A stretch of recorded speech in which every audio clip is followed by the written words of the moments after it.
चलिए देखते हैं कैकेयी अनुताप का बाकी जो पद हैं। दुर्बलता का ही चिन्ह विशेष शपथ है, पर अबला जन के लिए कौन सा पथ है। यदि मैं उकसाई गई भरत से होऊं, तो पति समान ही स्वयं पुत्र भी खोऊं। ठहरो मत रोको मुझे, कहूँ सो सुन लो, पावो यदि उसमें सार उसे सब चुन लो।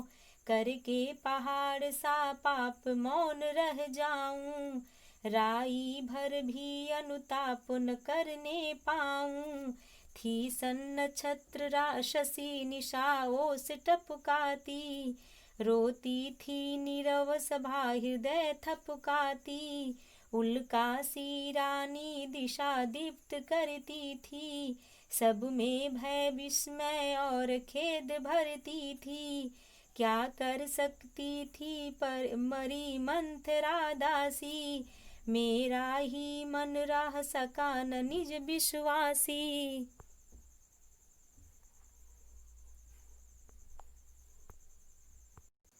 हाँ, चलिए अब इसके प्रसंग को देखा जाए।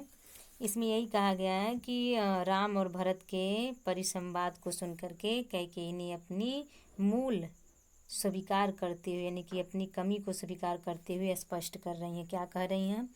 कह रही हैं कि दुर्बलता का ही चिन्ह विशेष शपथ है, यानी कि एक तरह से शपथ लेना दुर्बलता का प्रतीक है, दुर्बलता का प्रमाण है। शपथ लेना क्या है? दुर्बलता का प्रमाण है, यानी कि सबूत है। लेकिन नीचे कह रही है पर, यानी कि लेकिन अबला जन के लिए कौन सा पथ है। पथ माने रास्ता। लेकिन अबला यानी असहाय व्यक्ति के लिए, अबला नारी के लिए सौगंध खाना ही एक मूल आधार बच जाता है, यानी कि सौगंध खाकर अपनी बात को प्रमाणित करने के अतिरिक्त अबला के लिए कोई दूसरा उपाय नहीं है। फिर नीचे तथापि ये भी कह सकते हैं कि वास्तविकता को बताने के लिए, सच्चाई को बताने के लिए इसकी ज़रूरत पड़ती है अबला नारी के लिए। इस प्रकार सौगंध खाते हुए कैकेयी ने कहा कि वास्तविकता ये है कि क्या है वास्तविकता? यदि मैं उकसाई गई भरत से हूँ, यदि मैं भरत के द्वारा उकसाई गई हूँ, यानी कि उकसाना का मतलब समझ रहे हैं कि ये बात कह दीजिए आप, ठीक है। तो यदि वो कह रही यदि मैं भरत के द्वारा उस्काई गई हूँ, यदि कोई इस बात को सिद्ध कर दे तो मैं क्या करूँगी? तो पति समान ही स्वयं पुत्र भी खो, तो मैं जिस तरह अपने पति को खो दी हूँ उसी तरह से अपने पुत्र को भी खो दे हूँ, यानी खो दूँ। कहने का तात्पर्य ये है कि मैं स्वयं की हूँ, जो भी अपराध की हूँ स्वयं की हूँ, मेरे इस भरत का इसमें कोई दोष नहीं है। फिर नीचे कह रही हैं कि ठहरो मत रोको मुझे, कहो सो सुन लो। आप रुकिए, आप सब रुकिए, आप मेरी बात को सुनिए। आज मैं जो भी कहना चाहती हूँ मुझे कह लेने दीजिए, आज कोई न रोके हमें। पाओ यदि उसमें सार उसे सब चुन लो। यदि आपको मेरी बातों में सच्चाई लग रही हो तभी आप उसको सुनिएगा या विश्वास कीजिएगा, अन्यथा मत कीजिएगा। सार का अर्थ होता है विश्वास करना।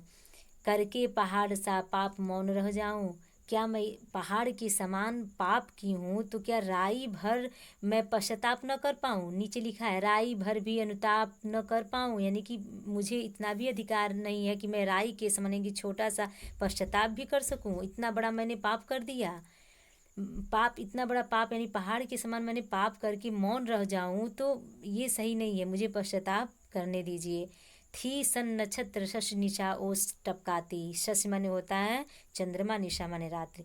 अब यहाँ पर बताया गया कि जब वो अपनी बात कह रही हैं तो मानो उनके कैकेयी का यहाँ शोभा बताया गया है कि ऐसा लगता है कि वह तारों से जड़ी हुई चांदनी रात ओस कोसों के रूप में आंसुओं को वर्षा, यानी आंसुओं को गिरा रही है, आंसुओं रूपी वर्षा को कर रही है। यानी कि वहाँ उपस्थित लोग थे, उनकी बातों को सुनकर रो रहे हैं और यहाँ कैकेयी भी विलाप कर रही हैं और उनके अश्रु निरंतर बहते जा रहे हैं, मानो आंसुओं के क्या हो रहे हैं, ओस कण गिर रहे हों। ठीक है। और जितने भी उपस्थित सभागण हैं वो उन अपने हृदय को थपथपा रहे हैं, यानी कि हाय हाय करते हुए रुदन कर रहे हैं। फिर नीचे कहा गया है कि यहाँ नीचे बता ही दिए आपको, और रोती थी नीरव सभा हृदय थपथपाती, यानी कि सारी सभा जो उपस्थित है वो रो रही है, अपने हृदय को थपथपा रही है। फिर उल्का सी रानी दिशा दीप्ति करती थी। बताया गया है कि एक समय ऐसा था कि उल्का के समान ये पूरे अयोध्या को जलाकर भस्म कर दी, यानी कि नष्ट कर दी। उल्का के समान का मतलब ये होता है, उल्का को हम एक तरह से कह सकते हैं टूटता हुआ तारा। आसमान से जो बारिश के टाइम में टूटते हुए तारे गिरते हैं, या उसको धूमकेतु भी कहा जाता है। तो वो क्या करता है, यदि गिरता है कहीं तो वह एक तरह से आग लगा देता है, यानी कि भस्म कर देता है, उस जगह को ही समाप्त कर देता है। और एक तरह से ये भी माना गया जहाँ उल्का गिरता है वहाँ झील का भी निर्माण हो जाता है। तो चलिए आगे देखते हैं। वही बताया, उपमा दिया गया है कि जिस रानी ने उल्का पात्र करके अयोध्या का नष्ट कर दिया, आज वही रानी क्या कर रही है, अंधकार में प्रकाश बिखेर रही है। दीप्ति का अर्थ होता है प्रकाश। सब में भय विस्मय और खेद भरती। खेद माने दुख होता है, विस्मय माने आश्चर्यचकित, भय माने डर। और सभी उपस्थित जन में वह डर, आश्चर्य, दुख सब कुछ वो भर देती है हृदय में। कौन? कैकेयी। फिर कहा गया नीचे, क्या कर सकती थी मरी मंथरा दासी। अब वह कैकेयी कह रही है कि बेचारी मंथरा एक साधारण दासी थी, भला वो क्या कर सकती है, वह कुछ नहीं कर सकती। मेरा ही मन न रह सका विश्वास, यानी कि मेरा ही जो मन था वो खुद पर विश्वास नहीं करने लायक था, यानी मेरा ही मन बदल गया।